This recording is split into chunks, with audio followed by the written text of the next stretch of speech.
بسم الله الرحمن الرحيم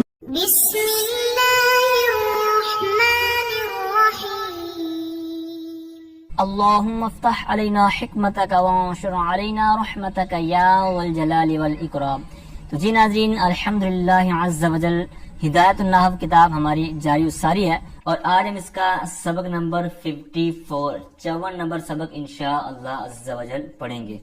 تو یہ جو خاتمہ ہم پڑھنے جا رہے ہیں، تو اس کو شروع کرنے سے پہلے تھوڑا سا آخر کے اندر جو فہرست لگی ہوئی ہے اس پر نظر دوڑائیں، تاکہ ہمیں ایک آئیڈیا ہو جائے، ایک پتہ چل جائے کہ ابھی تک جو ہم نے کتاب پڑھ لی ہے وہ کتنی پڑھ لی ہے، اور اس میں کون کون سی چیزیں پڑھ لی ہیں، اور آئندہ جو صفحات کتاب کے رہتے ہیں اس کے اندر ہم کیا پڑھنے والے ہیں۔ تو نحو کی کتاب ہے، تو اس کے اندر ہم نے جس طرح شروع میں آپ کو پتہ ہی ہے کہ اسم، فعل اور حرف تین چیزوں پر خصوصاً بحث کی جاتی ہے۔ تو اسم کے حوالے سے ہم نے بات شروع کی ہوئی تھی، تو اس کے اندر آپ کو پتہ ہے کہ القسم الاول فی الاسم یہ ہم نے شروع کی۔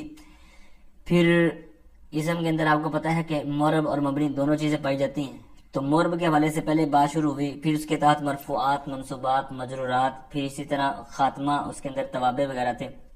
پھر الباب الثانی اس میں مبنی کے حوالے سے تھا، ٹھیک ہے۔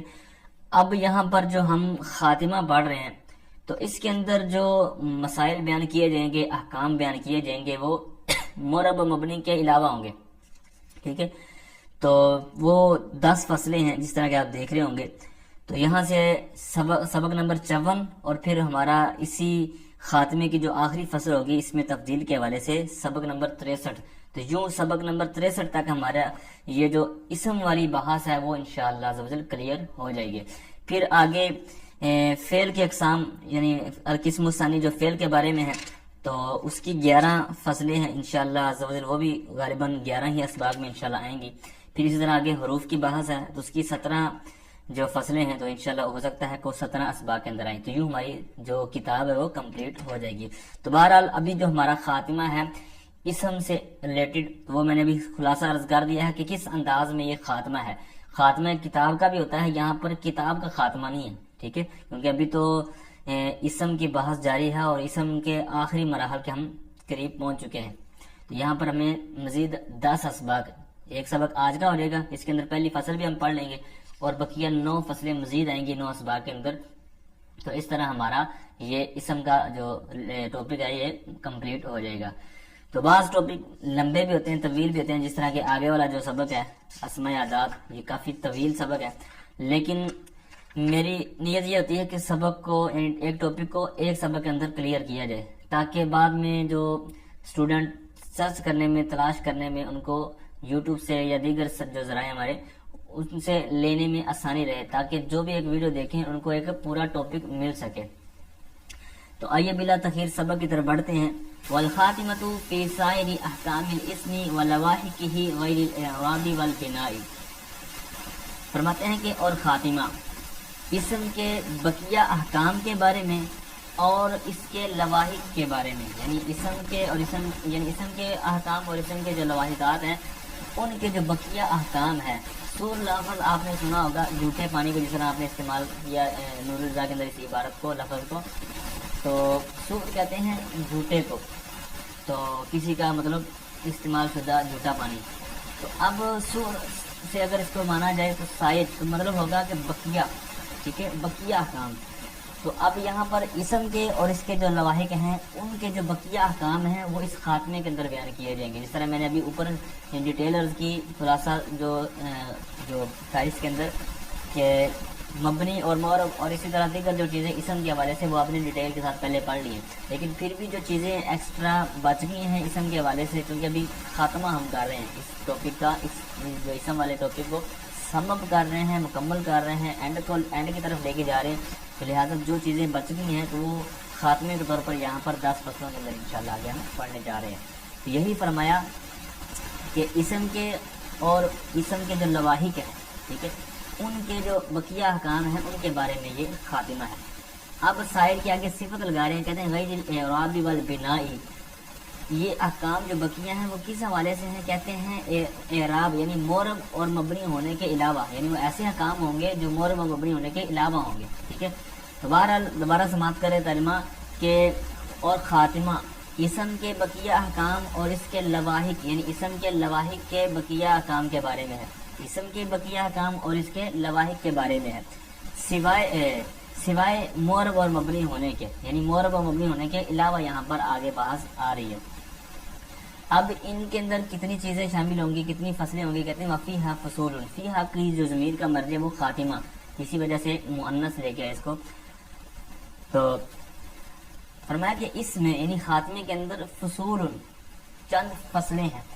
اب وہ کتنی فصلیں ہیں وہ آپ نے فہرست کے اندر بھی ملاحظہ کر لیا، اور ویسے بھی میں عرض کر رہا ہوں کہ یہاں پر 10 فصلیں ہوں گی۔ آخری ہماری غالباً اس میں تبدیل کے حوالے سے سبق نمبر 63 غالباً بنے گا، اس کے اندر انشاءاللہ عزوجل ہم پڑھیں گے۔ اب آئیے ان 10 فصلوں میں سے جو سب سے پہلی فصل ہے وہ آج کے سبق کے ساتھ شامل کرتے ہیں۔ فرمایا کہ اعلم ان الاسم علی قسمین معرفۃ و نکرۃ، اور تو جان لے بے شک اسم 2 قسموں پر ہے، یعنی اسم کی 2 قسمیں ہیں یا اسم 2 قسموں پر ہے۔ 2 قسمیں کون سی ہیں؟ کہتے ہیں معرفۃ و نکرۃ، نمبر 1 معرفہ اور نمبر 2 نکرہ۔ اچھا یہاں پر یہ بھی ذہن میں رکھیں کہ اسم کی جس طرح یہاں 2 قسمیں بیان کی گئی ہیں، اسی طرح آگے اسم کی جناب اسم مذکر بھی ہوتا ہے، مؤنث بھی ہوتا ہے، اسی طرح دیگر جو تقسیم کری آگے ہم پڑھیں گے یا پیچھے آپ نے پڑھ لی ہے، جہاں کہیں بھی آپ پڑھیں گے تو یہ آپ نے ذہن میں چھوٹی سی بات یاد رکھنی ہے کہ جہاں پر بھی کوئی تقسیم کاری ہو رہی ہوگی تو وہاں کسی نہ کسی جہت سے ہوتی ہے، کسی نہ کسی اعتبار سے ہوتی ہے۔ اب کیا مطلب ہے اس بات کا؟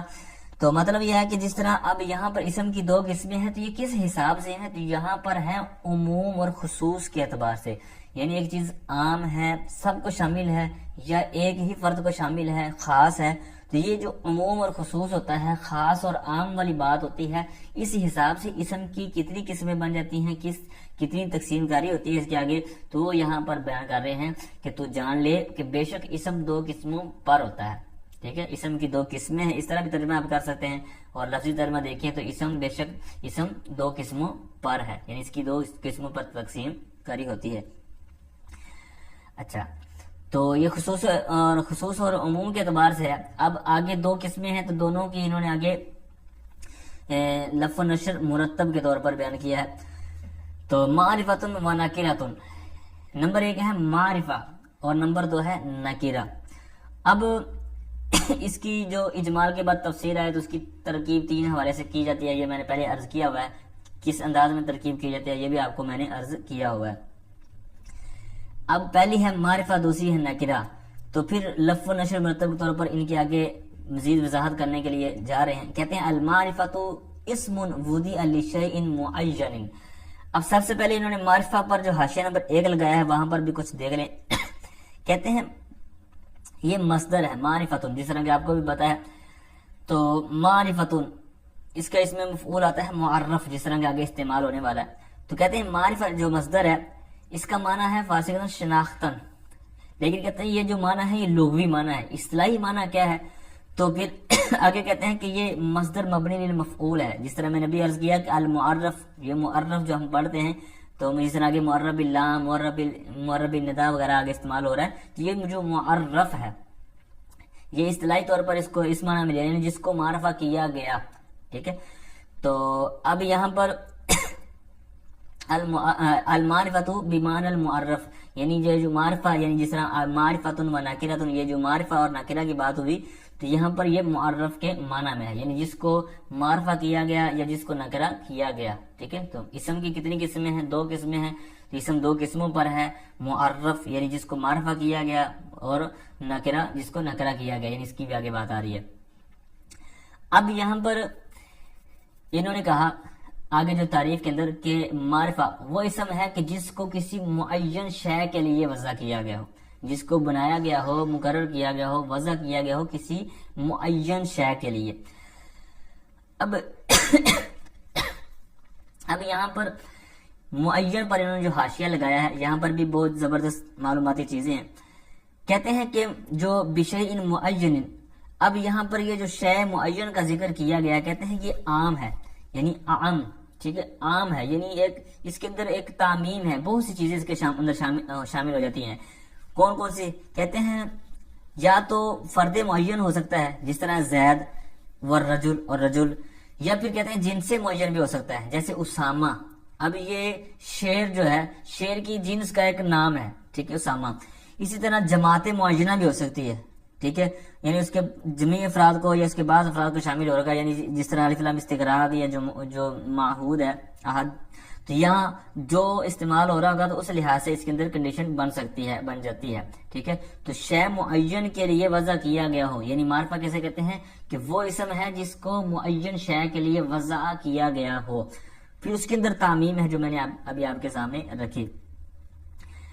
اب یہاں پہ آگے جو عبارت لے کے آ رہے ہیں، یہاں پر آپ نے ہو سکتا ہے ذہن میں سوال بھی آئے، اس کا میں جواب عرض کرتا ہوں. کہتے ہیں واہی ستۃ اقسام المضمرات والاعلام والمبہمات اعنی اسماء الاشارات والموصولات والمعرف باللام والمضاف الى احدها اضافۃ معنویۃ والمعرف بالنداء. یہاں تک عبارت میں نے پڑھی ہے. تو کہتے ہیں کہ واہیہ یا مطلب معرفہ کی طرف اس کو لوٹائیں. تو مطلب معرفہ کے پیچھے بات ہوئی تھی کہ اسم کی دو قسمیں ہیں، معرفہ اور نکرہ. پھر پہلے کو لیا معرفہ کو، معرفہ کی تعریف بیان کی، اب معرفہ کے آگے اقسام بیان کر رہے ہیں. کہتے ہیں واہیہ ستۃ اقسام، اور یہ 6 قسمیں ہیں. یہ جو معرفہ ہے یہ 6 قسمیں ہیں.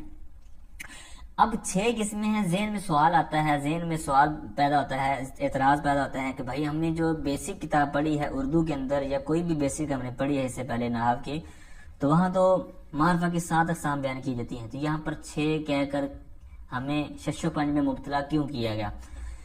تو یہ شش و پنج میں مبتلا نہیں ہے، بلکہ عبارات کے اندر اجمال کے لیے یہاں پر لے آئے، یا ایک ویسے جو ایک چیز ایک حساب سے تھی تو اس کو اکٹھا کر دیا گیا. جیسے پہلی ہے المضمرات، مضمر، اس کے اوپر پورا جو البحث الثانی تھی جو پیچھے ہم نے پڑھی ہے مبنی کے حوالے سے، وہاں پر ضمیر، اس میں اشارہ اور اس میں موصول، یہ جو 3 باتیں آگے آ رہی ہیں، تو ان کی پیچھے ڈیٹیل ہو چکی ہے. ضمیریں کون کون سی ہیں، پھر ضمیر اور مضمر یہ کیا ہوتا ہے، ان کا لغوی اصطلاحی معنی، پھر کتنی قسم کی ہوتی ہیں، پھر جو بھی ڈیٹیل تھی مضمر کے اندر، ضمیر کے اندر، وہاں پر ہم نے پڑھ لی ہے. پھر اسی طرح اسماء اشارات بھی پیچھے گزر چکے ہیں، وہاں پر اس کی ڈیٹیل ہو چکی ہے کہ یہ کس طرح بنتے ہیں، کیا کیا ہوتے ہیں، کیا کیا ان کا کارنامہ ہوتا ہے. اسی طرح موصولات کے حوالے سے، ٹھیک ہے. تو یہاں پر سمپل ان کا یہاں پر ہم ان نام پڑھیں گے سبق کے طور پر. تو بہرحال 6 قسمیں ہیں. تو پہلی کون سی ہے؟ المضمرات، ضمیر، ٹھیک ہے، ضمیر مضمرات. والاعلام، علم کی جمع اعلام، ٹھیک ہے. تیسری ہے والمبہمات، مبہمات. اب مبہمات یہاں پر جو 7 کو 6 بنایا گیا ہے، یہاں پر آپ نے سمجھنا ہے اصل میں وہاں پر جو ہم نے پڑھا ہے وہ ہے اسماء اشارات اور اسماء موصولات. یہاں پر چونکہ دونوں کے اندر ایک محتاجگی ہوتی ہے، یعنی اس میں اشارہ ہے تو وہاں پر کیا ہوتا ہے کہ مشار الیہ، ٹھیک ہے، اس کی طرف حاجت ہوتی ہے. اسی طرح جو اسماء موصولات ہے تو وہاں پر صلے کے بغیر کام نہیں چلتا. تو لہٰذا یہ دونوں چیزیں ہیں، یہ چونکہ مبہم ہوتی ہیں تو مبہمات اکٹھا نام لے کر ان کو ان کے دونوں کو شامل کر دیا. آنی سے پھر اس کی وضاحت بھی یہی کی ہے نا کہ آنی اسماء الاشارات والموصولات، یعنی مبہمات سے ہماری مراد کیا ہے، یعنی کہتے ہیں میری مراد، یعنی صاحب کتاب کہتے ہیں کہ میری مراد تو اشارات ہیں اور موصولات ہیں، یعنی اسماء اشارات اور اسماء موصولات. اب یہی انہوں نے حاشیہ نمبر 3 کے اندر دونوں چیزوں کی تھوڑی سی وضاحت کی ہوئی ہے کہ ان کو مبہمات کیوں کہتے ہیں. اب یہاں پر آگے جو چوتھی چیز، پہلی ٹوٹل 6 چیزیں اس کتاب کے حساب سے ہیں. تو پہلی ہوگی مضمرات، دوسری اعلام یعنی علم کے طور پر جو ہوتی ہے علم کی جمع، تیسری مبہمات، تیسری کے تحت 2 چیزیں شامل ہوگی، لیکن یہاں اس حساب سے ہم 6 پڑھیں گے تو چونکہ اس لیے تیسری. چوتھی ہے المعرف باللام، یعنی وہ معرفہ جس کو لام کے ذریعے معرفہ بنایا گیا ہو. المعرف باللام یعنی لام کے ذریعے معرفہ کیا گیا. تو معرفہ معرف کے معنی میں ہے جس طرح اوپر آپ نے سماعت کیا. اچھا، اب یہاں پر ہم نے جو چیز دیکھنی ہے حاشیہ نمبر 4 کے اندر وہ کہتے ہیں کہ یہ المعرف باللام یعنی لام کے ذریعے جو معرفہ کیا گیا ہو. تو یہ جو چوتھی قسم کے اندر ہم پڑھ رہے ہیں تو یہ کس حساب سے لام ہونا چاہیے؟ کہتے ہیں خواہ وہ لام عہد خارجی کے لیے ہو، جس طرح اس کی دو مثالیں بھی انہوں نے دی ہیں، یہ بھی دیکھ لیجیے گا. پھر خواہ وہ کہتے ہیں جنس کے لیے ہو، اس کی بھی انہوں نے مثال دی ہے. پھر خواہ وہ استغراق کے لیے ہو، اس کی بھی مثال دی ہے. یہ وقت کی بچت کے لیے میں آپ کے سامنے مزید ڈیٹیل میں نہیں جا رہا. تو اور پھر کہتے ہیں کہ بہرحال جو لام زائدہ ہے تو یہ تو لفظ کی تحسین تزیین کے لیے ہوتا ہے، تو یہ تعریف کے لیے نہیں ہوتا. جس طرح اس کے آگے مثال بھی دے رہے ہیں. ویسے قاعدہ پہلے آپ ذہن میں رکھیں، جس طرح میں نے پہلے بھی یہ قاعدہ آپ کے سامنے رکھا ہوا ہے کہ نکرہ کے بعد جملہ آ جائے تو یہ آپس میں موصوف صفت بنتے ہیں. اس کی بڑی پیاری وجہ بھی آئی تھی غالباً کسی سبق کے ساتھ، مجھے سبق یاد نہیں، بہت پیارا وہاں پر قاعدہ حاشیے میں بیان کیا گیا تھا، تو وہ میں نے خود پہلی دفعہ پڑھا. تو بہرحال یہاں پر نکرہ کے بعد جملہ آ جائے تو وہ کیا بنتے ہیں؟ موصوف صفت. اب یہاں پر ہے اللعیم، وَلَقَدْ أَمُرُّ عَلَى اللَّعِيمِ يَسُبُّنِي. اب یہاں پر اللعیم ہے تو دیکھنے میں تو معرفہ بن رہا ہے کیونکہ اس کے اوپر الف لام ہے. ویسے تو لعیم گھٹیا آدمی کو کہتے ہیں جو بد چلن ہوتا ہے یا مطلب اچھا آدمی نہیں ہوتا، تو اس کے اوپر آ گیا ہے الف لام. تو اب الف لام آ گیا ہے لیکن آگے ہے جملہ یسبونی، ٹھیک ہے. تو معرفہ کے بعد جملہ آ رہا ہے، یعنی دیکھنے میں اگر ہم اس کو معرفہ دیکھیں الف لام کے ساتھ تو معرفہ کے بعد آ رہا ہے جملہ، اور ترجمہ اور جو اس عبارت کی ترکیب ہے وہ ہے موصوف صفت والی، یعنی موصوف اور آگے جملہ صفت. لیکن پھر اس کو صفت کیوں بنایا؟ حالانکہ نکرہ جو جملہ جو ہوتا ہے یہ نکرہ کے حکم میں ہوتا ہے، نکرہ کے حکم میں ہوا تو معرفہ کی نکرہ صفت کیسے بنے گی؟ تو ویسے تو قاعدہ جس طرح میں نے عرض کیا کہ نکرہ کے بعد جملہ ہو تو موصوف صفت بن سکتے ہیں، بنتے ہیں. کیوں؟ کیونکہ نکرہ بھی نکرہ ہے اور جملہ بھی نکرہ کے حکم میں ہوتا ہے، تو لہٰذا دونوں کے اندر مطابقت پائے گی. لیکن یہاں پر معرفہ دیکھنے میں تو معرفہ ہے، یسبنی نکرہ ہے، تو پھر اس کا جواب یہی دیا جاتا ہے کہ یہاں پر جو الف لام ہے یہ معرفہ نہیں بناتا. کیوں نہیں بناتا؟ کیونکہ یہ الف لام زائد ہے، ٹھیک ہے. اس وجہ سے یہاں پر یہ نکرہ ہی ہے، لہذا نکرہ کے بعد جملہ ہے تو لہذا یہ کیا ہو جائے گا؟ موصوف صفت والی ترکیب بن سکتی ہے اور بنے گی، ٹھیک ہے. پھر یہاں پر اعتراض نیچے کہتے ہیں وَإِنَّمَا لَمْ يَتْعَرَّض، یعنی مصنف نے میم والی یعنی میم کے ذریعے بھی یعنی الف لام، جس طرح معرب باللام کہا معرب بالمیم کیوں نہیں کہا؟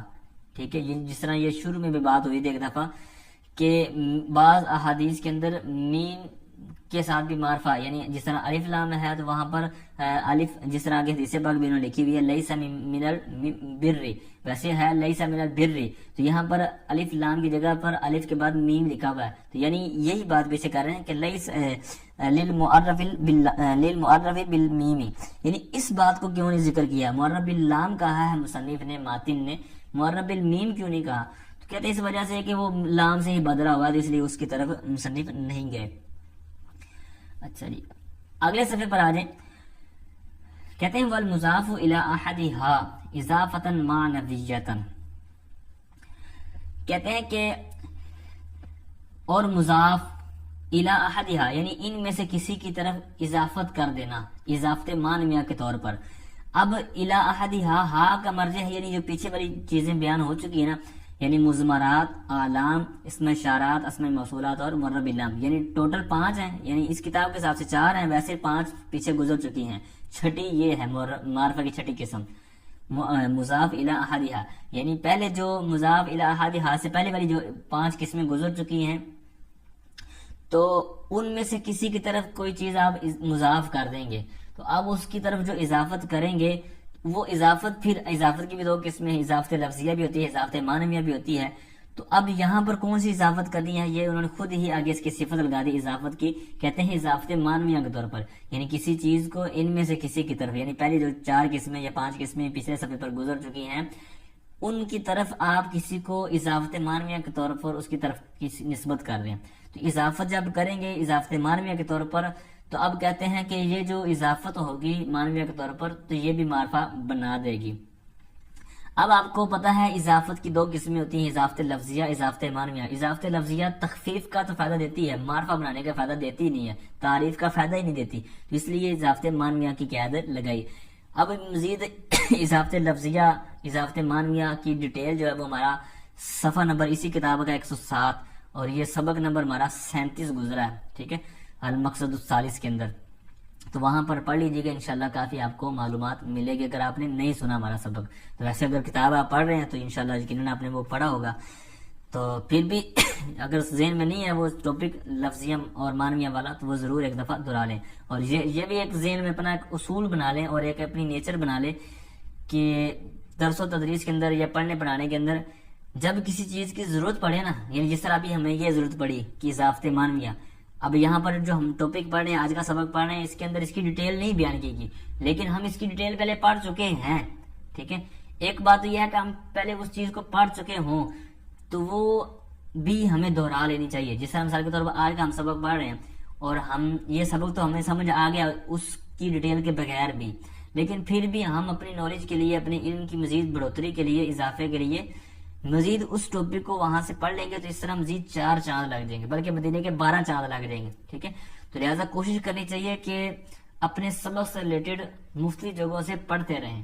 ٹھیک ہے، تو خواہ وہ آپ نے پہلے چیز پڑھ لی ہو پھر بھی دہرا لیں، اگر نہیں پڑھی تو پھر اس کی جستجو بھی ہونا چاہیے، مختلف کتابوں سے، فہرست وغیرہ سے ڈھونڈتے رہیں. اس طرح کافی انشاءاللہ آپ کو کتب کے اندر فائدہ ہوگا. تو بہرحال والمضاف الی احدھا اضافۃ معنویۃ، اور ان میں سے کسی کی طرف مضاف کرنا یعنی اضافت کرنا. اضافت کون سی ہے؟ اضافت معنویہ. اب یہ اضافت معنویۃ یہ آپس میں تو موصول صفت ہے، لیکن یہ مضاف کا یہ مفعول مطلق بن جائیں گے. یہی ترکیب انہوں نے نیچے حاشیے میں بیان کی ہوئی ہے. اچھا جی، اب یہاں پر اس کی پھر مثالیں بھی لگا لیں. مثال کے طور پر غلام ہے، اس کی ہم نے اضافت کرنی ہے تو کس کی طرف کرنی ہے؟ الی احدھا، یعنی جو پچھلے صفحے پر چیزیں گزر چکی ہیں ان کی طرف. تو اب غلام لفظ ہے، ہم سب سے پہلے لگاتے ہیں ضمیر کی طرف. مضمرات ہے تو کوئی بھی ضمیر لگا لیں. مثال کے طور پر یا ضمیر ہے تو غلامی.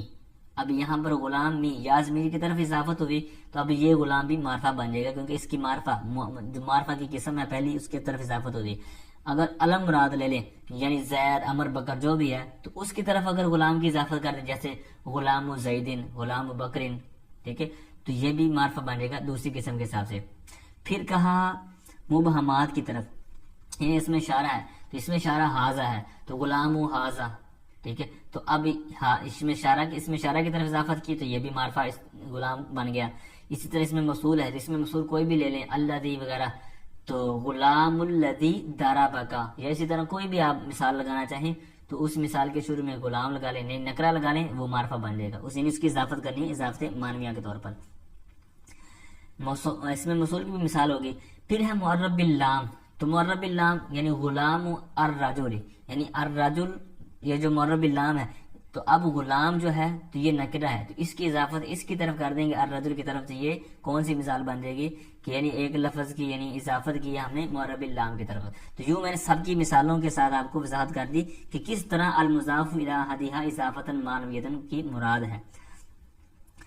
اچھا جی، اب یہاں پر انہوں نے حاشیہ نمبر 2 کے اندر یعنی اضافۃ معنویۃ، یہاں پر انہوں نے اچھا ایک تو بات یہ الی احدھا والمضاف الی احدھا کا انہوں نے حاشیہ نمبر 1 کے اندر بیان کیا کہ یعنی آگے والا جو آ رہا ہے معرب بالندا اس کو کیوں نہیں شامل کیا، یعنی اس کی طرف بھی اضافت کرتے تھے اضافت معنویہ کے طور پر تو وہ بھی چلو معرفہ بن لیتا، یعنی اس کو بھی شامل کر لیتے، اس کو کیوں نہیں کیا؟ تو کہتے ہیں اس کی طرف یہ چیز ممتنع ہے، منع ہے. اچھا دوسرا حاشیہ جو ہے یہاں پر جو اضافت کہا ہے تو کہتے ہیں کہ اضافت کی کچھ صورتیں ہیں کہ کس طرح آپ کر سکتے ہیں. کہتے ہیں خواہ بلا واسطہ اضافت آپ ہو، یعنی جس طرح غلام و زید، او بھی واسطتین یا پھر ایک واسطے کے ذریعے ہو، جیسے کہتے ہیں نحو فرس غلام زیدن، یا پھر 2 واسطوں کے ذریعے، او بھی واسطہ تین یعنی 2 واسطوں کے ذریعے ہو، جیسے کہتے ہیں وجہ فرس غلام زیدن، یا پھر چند واسطوں کے ذریعے ہو. ٹھیک ہے، کہتے ہیں جیسے لجام وجہ فرس غلام. اسی طرح اچھا یہاں تک بات ہوئی. اب یہ تو کہتے ہیں کہ کچھ نہ کچھ یعنی واسطہ ہو یا نہ ہو، یا ایک ہو یا 2 ہو یا چند ہو تو اس طرح بھی وہ مطلب اضافت معنی وغیرہ کا آپ کو فائدہ مل جائے گا تعریف وغیرہ کا. لیکن کہتے ہیں کہ نحو مثلو غیرو شبہ، اسی طرح چند کچھ اور بھی الفاظ ہیں کہ جو متوغل الابہام ہوتے ہیں، یعنی یہ ان کے اندر گویا کہتے ہیں کہ نکارت کوٹ کے بھری ہوتی ہے، یعنی ان کے اوپر آپ جتنا مرضی پالش اور یہ پینٹ وغیرہ کر لیں ان کو کوئی فرق نہیں پڑنا، یہ نہیں معرفہ بنتے، ان کو کوئی فائدہ نہیں ہوتا. ٹھیک ہے. تو لہٰذا یہ جو چیزیں ہیں، اسی طرح اور بھی آپ کو مثالیں یہ خلاصۃ النحو کے آخر میں بھی لکھی ہوئی مل جائیں گی، جو بیسک ہماری کتاب ہے. اسی طرح دیگر آپ بکس کے اندر دیکھیں گے حواشی وغیرہ کے اندر، تو اس طرح آپ کو الفاظ وغیرہ مل جائیں گے کہ جن کے اندر نکارت جو ہوتی ہے وہ کوٹ کوٹ کر بھری ہوتی ہے، یعنی متوغل الابہام ہوتے ہیں، یعنی ان کے اندر ابہام جو بہت زیادہ ہوتا ہے. ٹھیک ہے. تو اس وجہ سے یہ معرفہ بنتے ہی نہیں ہے. آگے کہتے ہیں والمعرف بالنداء، ندا کے ذریعے معرفہ کیا گیا ہو، یعنی جس کو معرفہ کیا گیا ہو ندا کے ذریعے. اب اس کی مثال کے ذریعے انہوں نے تھوڑی سی وضاحت کی ہے. جیسے کہتے ہیں یا رجل، اب میرے سامنے کوئی شخص ہو، اس کا نام مجھے نہ آتا ہو، تو میں اس کو یا رجل کہوں، تو اب اگرچہ مجھے اس کا نام نہیں آتا، رجل میں نے نکرہ لے کے آیا ہوں، لیکن یہ میں اس کو معین کر رہا ہوں، تعین کر رہا ہوں. ٹھیک ہے. اندہ قصد تعین ہے. ٹھیک ہے. تو اب یہ کیا ہو جائے گا؟ معرفہ ہو جائے گا. لیکن یہ ہے کہ مثال کے طور پر ایک بندہ اندھا ہو، نابینا ہو، اور وہ کسی کو پکارے، اب اس کے لیے تو کوئی بندہ مقرر نہیں ہے، معین نہیں ہے، تعین نہیں ہے کہ وہ کس کو پکار رہا ہے. ٹھیک ہے. ٹھیک ہے. مطلب ایک بندہ کنویں میں گرنے جا رہا ہے نابینا، یا اسی طرح کوئی روڈ پر کراس کرنا چاہ رہا ہے، تو اب وہ اگر کسی کو ندا دیتا ہے تو اس کے لیے کوئی معین نہیں ہے، تو وہ جس کو بھی کہے گا یا کے ساتھ، تو اگرچہ وہ حرف ندا لے کے آ رہا ہے، یا رجل سے تو معرفہ بن گیا، کیونکہ وہاں پر اندہ قصد تعین، یعنی وہاں پر تعین والا معاملہ تھا. لیکن عدم تعین کے وقت یہ نہیں ہوگا. جیسے کہتے ہیں کہ اندھا بندہ کہے کہ یا رجلا خذ بیدی، کہ اے کوئی شخص میرا ہاتھ پکڑ، میرا ہاتھ تھام. ٹھیک ہے. تو اب یہاں پر یہ نکرہ ہی ہوگا، معرفہ نہیں بنے گا، کیونکہ یہاں پر تعین کا قصد نہیں ہے، اوپر تعین کا قصد تھا. ٹھیک ہے. تو یہ فرق بھی آپ نے ملحوظ خاطر رکھنا ہے. اب یہاں تک جو ہماری سبق کی بات ہوئی ہے وہ آپ کے سامنے ہے کہ اسم کی دو قسمیں ہیں، معرفہ، نکرہ. ٹھیک ہے. تو اس کے اندر میں نے جس طرح شروع میں عرض کر دیا کہ نکرہ کی 6 قسمیں ہیں، تو ان میں سے ضمیریں، اسی طرح اس میں اشارہ، اس میں موصول، ان کی مبنی کے تحت ہم ڈیٹیل پڑھ چکے ہیں. ٹھیک ہے. پھر لام کے ذریعے معرفہ کیا گیا ہو تو اس کی تفصیل کی وضاحت ہے نہیں. ٹھیک ہے. یعنی کسی نکرہ کو لام کے ذریعے معرفہ کر دیا گیا تو وہ معرفہ ہو گیا. ٹھیک ہے. اس کی وضاحت کی کوئی ضرورت نہیں ہے. اسی طرح جو المضاف الی احدہا، اس کی وضاحت ویسے ہی ہوگی. اب رہی ان اقسام میں سے علم کی بات. علم کی جو بات ہے اس کی ڈیٹیل پہلے نہیں ہوئی. ٹھیک ہے. یہی اس کی یعنی تعریف علم کی پہلے کہیں گزری نہیں ہے، تو اس لیے یہاں پر اس کی تعریف آگے باقاعدہ خود ہی کر رہے ہیں. کہتے ہیں والعلم ما وضع لشیء معین لا يتناول غیرہ بوضع واحد. اور کہتے ہیں عالم وہ جس کو کسی معین شے کے لیے وضع کیا گیا ہو، اس حال میں کہ وہ غیر کو شامل نہ ہو کسی ایک وضع کے ساتھ، یعنی کسی ایک وضع کے ساتھ وہ کسی غیر کو شامل نہ ہو. تو اس انداز میں جو ہوگا وہ کیا ہوگا؟ علم ہوگا. مثال کے طور پر زید، دو شخص میرے سامنے کھڑے ہوں، دونوں کا نام زید ہو، تو اب وہاں پر یہ نہیں کہہ سکتے کہ یہ جناب نکرہ ہے کیونکہ دو نام ہو گئے، نہیں، کیونکہ یہ کیا کہہ رہے ہیں؟ بوضع واحد، ایک وضع کے ساتھ. اب وہاں پر ایک وضع کے ساتھ، یعنی دونوں کا اکٹھا نام نہیں رکھا گیا. یہ ایک جو پورا جسم ہے میرے سامنے، تو اس کا نام زید رکھا گیا ہے، تو اس پورے جسم کے لیے سر سے پاؤں تک جو اس کا جسم ہے، اس شخص کے لیے، اس ذات کے لیے ایک نام رکھا گیا زید. اب دوسری جو وضع ہے اس کے لیے الگ طور پر نام رکھا گیا زید. ٹھیک ہے. تو وہ الگ الگ حیثیت سے دو نام ہیں، اگرچہ میرے سامنے دو شخص کھڑے ہوئے ہیں لیکن دونوں نام الگ الگ حیثیت سے رکھے گئے ہیں. تو یہاں پر کیا کہا ہے کہ لا يتناول غیرہ بوضع واحد. تو یہ جو وضع واحد کے ساتھ شامل ہوگا تو وہ علم نہیں ہوگا، لیکن اگر وضع واحد کے ساتھ نہیں ہے تو پھر وہ الگ بات ہے. اب یہاں پر اس کا آپ حاشیہ ملاحظہ کریں تھوڑا سا، حاشیہ نمبر 4. تو پھر اس کی میں نے وضاحت پہلے عرض کر دی کہ بقیہ کی ڈیٹیل بیان کیوں نہیں کی، اس کی کر دی. اچھا، پھر آگے کہتے ہیں کہ علم کی 3 قسمیں ہیں. یا تو کوئی آپ نام دیکھیں گے، یا تو کنیت ہوگی، یا لقب ہوگا، یا علم محض ہوگا. ٹھیک ہے. اب کس انداز میں یہ اس کی وجہ اثر کہتے ہیں؟ اس لیے کہ جو علم ہوگا نا، یا تو وہ یعنی وہ خالی نہیں ہوگا، یا اس بات سے کہ اس کے شروع میں اب، ابن یا بنت، یہ ان میں سے کوئی ہوگا. یعنی اس کے شروع میں کیا چیز لائی گئی ہوگی؟ اب، ابن یا بنت، یا یہ نہیں لائی گئی ہوگی. اگر تو ان میں سے کوئی چیز لائی گئی ہے، یعنی ابو بلال، ٹھیک ہے، اسی طرح فلاں یا ابن فلاں یا بنت فلاں، ٹھیک ہے. تو اب ان میں سے کوئی ہے کسی نام کے شروع میں تو پھر کیا ہو جائے گا, وہ کنیت ہو جائے گی. اور اگر ان میں سے کوئی چیز نہیں ہے پھر دو صورتیں بن جائیں گی, یا تو اس کے ذریعے یعنی جو اس کا نام ہے یعنی جس کے شروع میں یہ نہیں ہے, یعنی ان میں سے کوئی چیز بھی نہیں ہے, اب اور ابن بنت وغیرہ کوئی بھی نہیں ہے, پھر دو صورتیں ہیں, یا تو اس کے ذریعے مدح اور ضم وغیرہ کا قصد کیا جائے گا یا نہیں. اگر قصد کیا جائے گا فالاول لقب, اگر کیا جائے گا تو لقب, اور اگر نہیں کیا جائے گا تو پھر یہ محض یعنی علم محض شمار ہوگا. پھر بوضع واحد کا جو حاشیہ ہے یہاں پر انہوں نے کچھ معلوماتی چیزیں بیان کی ہیں. کہتے ہیں کہ یہ جو علم ہے, ٹھیک ہے, تو کہتے ہیں اس کی پھر اس کے اندر بھی تعمیم ہے, یا تو وہ منقول ہوگا, ٹھیک ہے, یا جس طرح فضل یعنی یہ نام منقولی ہے, یا پھر مرتجل ہوگا جیسے عمران, یا پھر کہتے ہیں مفرد ہوگا جیسے زید, یا پھر مرکب ہوگا عبداللہ, یعنی نام کی اس طرح مختلف صورتیں بن جاتی ہیں. یا پھر کہتے ہیں کہ وہ لقب ہوگا جیسے صدیق,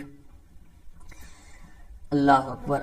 یا پھر کہتے ہیں کنیت ہوگی جیسے ابی بکر یا ابو بکر, ٹھیک ہے. یہاں پر ابی بکر اس وجہ سے ہے کہ یہ نحو آگے اضافت ہو رہی ہے مثال کی طرف, یعنی ابو بکر یہ جو مثال ہے تو یہ ابو بکر حالت رفع میں تھا, تو نحو آگے اضافت ہوئی نحو کی, تو اس نے آگے پھر اس کو حالت جری میں کر دیا, ٹھیک ہے. اچھا, یا پھر وہ نام جو ہے وہ اس حساب سے ہوگا کہ وہ وقت اس کے اوپر دلالت کر رہا ہے, یعنی وقت کا بھی اس کے اندر معنی پایا جا رہا ہوگا. جس طرح بک رہتا ہوں, وہ اسیلہ اپنی عبارت پڑھی ہوگی, قرآن پاک کی آیت کا حصہ ہے, تو بک رہتا ہوں, ٹھیک ہے. غدوت, تو یہ اس کے اندر وقت کی کیفیت ہوتی ہے. یا پھر کہتے ہیں کہ کسی ذات کے معنی کے لیے اس کو وضع کیا گیا, جیسے کہتے ہیں کہ زید. یا پھر کہتے ہیں معنی حدث کے لیے, جیسے کہتے ہیں سبحان اللہ, ٹھیک ہے, یہ تسبیح کا نام ہے, ٹھیک ہے. تو اس طرح یہ کچھ چیزیں انہوں نے بیان کی ہیں کہ وضع واحد کے تحت کہ علم کی کس انداز میں صورتیں ہوتی ہیں. اچھا, آگے آئیے کہ معرفہ کی تو قسمیں تو ہم نے پڑھ لی کہ 7 ہوتی ہیں, یا اگر اکٹھا کیا جائے دو کو تو 6 ہو جاتی ہیں. تو کیا ان کے اندر بھی کوئی درجہ بندی ہے, اول سیکنڈ تھرڈ اس طرح کی پوزیشنیں بھی ہیں, یا سب برابر ہیں؟ تو یہاں سے آگے اس سوال کا جواب دے رہے ہیں. کہتے ہیں وَأَعْرَفُ الْمَعَارِفِ الْمُزْمَرُ الْمُتَكَلِّمُ, یعنی یہاں سے آگے بیان کر رہے ہیں کہ سب سے فرسٹ جو معرفہ ہے یعنی سب سے طاقتور قوی تو وہ کون سا ہے. تو اب یہ جو پوزیشنیں ہیں یہ کس حساب سے ہیں؟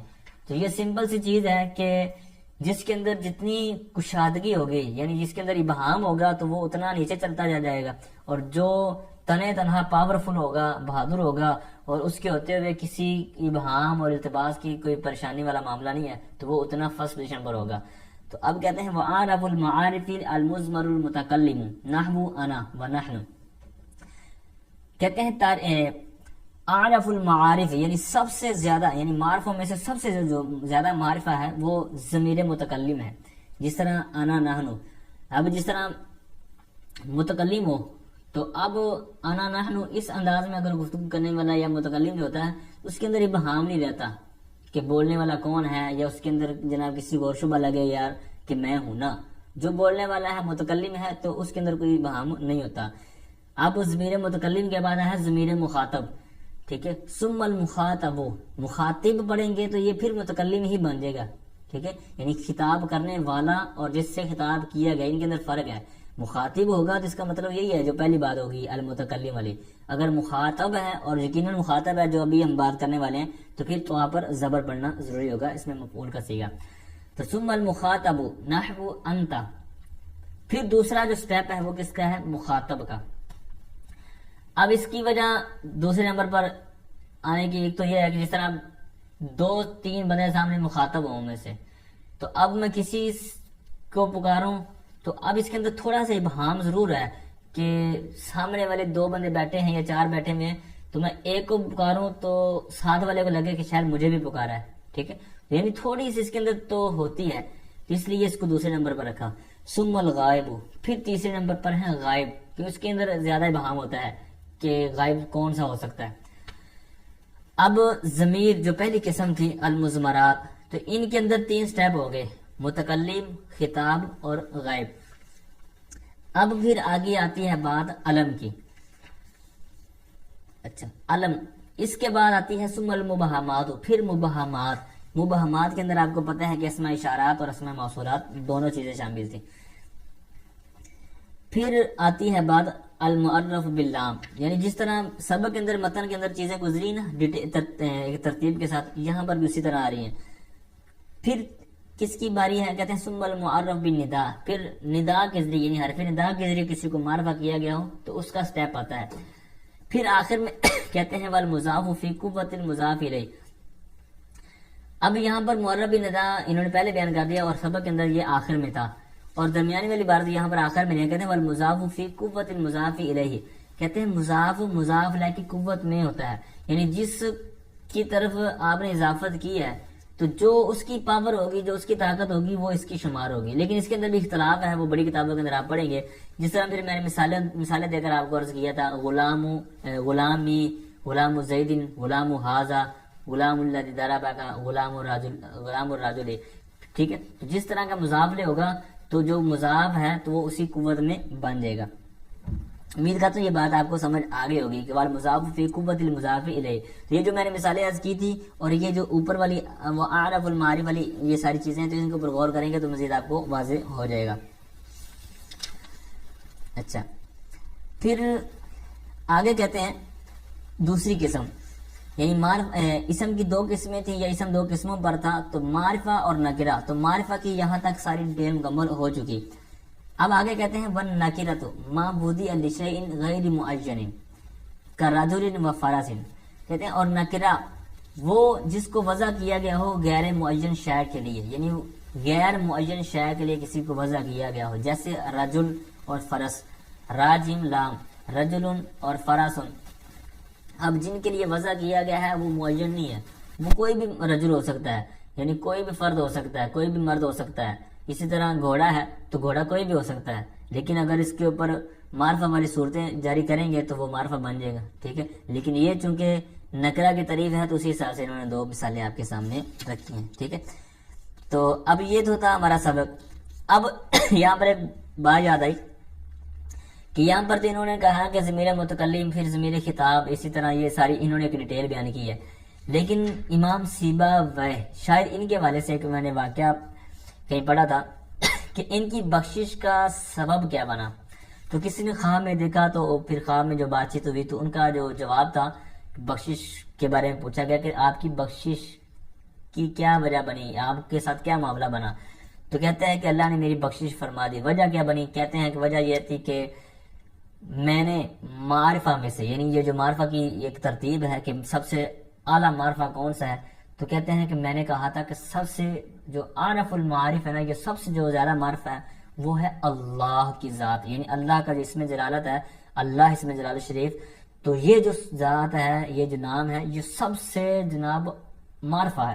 تو اس وجہ سے یہ میں نے چونکہ ایک کہا تھا، ایک قول اختیار کیا تھا کہ یہ جو معرفہ کی تقسیم کری ہے یا ترتیب ہے تو ان میں سب سے جو ٹاپ ہے وہ اللہ تعالیٰ کا نام ہے. تو کہتے ہیں کہ اس یہ جو میری ترتیب تھی اور یہ جو میں نے ایک ادبن اور ایک احترامن اوپر رکھا سب سے اللہ کی ذات کے نام کو، تو اس وجہ سے اللہ پاک نے میرا بخشش والا معاملہ کر دیا. تو ہم بھی یہی عقیدہ اختیار کرتے ہیں. ویسے تو نحویوں کے حساب سے تو یہ والی عبارت ہے جو ہم نے پڑھ لی سبق کے اندر، لیکن یہ کوئی عقیدے والی بات نہیں ہے کہ یہ اگر ہم نہیں مانیں گے تو کوئی حرام شرک ہو جائے گا. نانا ویسے ایک عقیدت کی بات ہے، اللہ سے محبت. تو ہم بھی چلو سوچ بنا لیتے ہیں اپنی کہ سب سے جو معرفہ ہے وہ اللہ تعالیٰ کا نام ہے. پھر مزید ہم اضافہ کر لیتے ہیں کہ اس کے محبوب محمد صلی اللہ علیہ وسلم کا جو نام نامی اس میں گرامی ہے تو اس کے بعد وہ نام ہے. ٹھیک ہے، تو پھر یہ ساری ترتیب جو آگے والی ہم اپنے طور پر مان لیتے ہیں. ٹھیک ہے، بس یہ اپنی اپنی سوچ ہے. تو یہ ذہن میں بات آئی تو میں نے آپ کے سامنے رکھ دیا. اللہ تعالیٰ ہم سب کی بھی بخشش کا کوئی نہ کوئی ذریعہ بنے. اللہ تعالیٰ آپ سب احباب کو سلامت رکھے.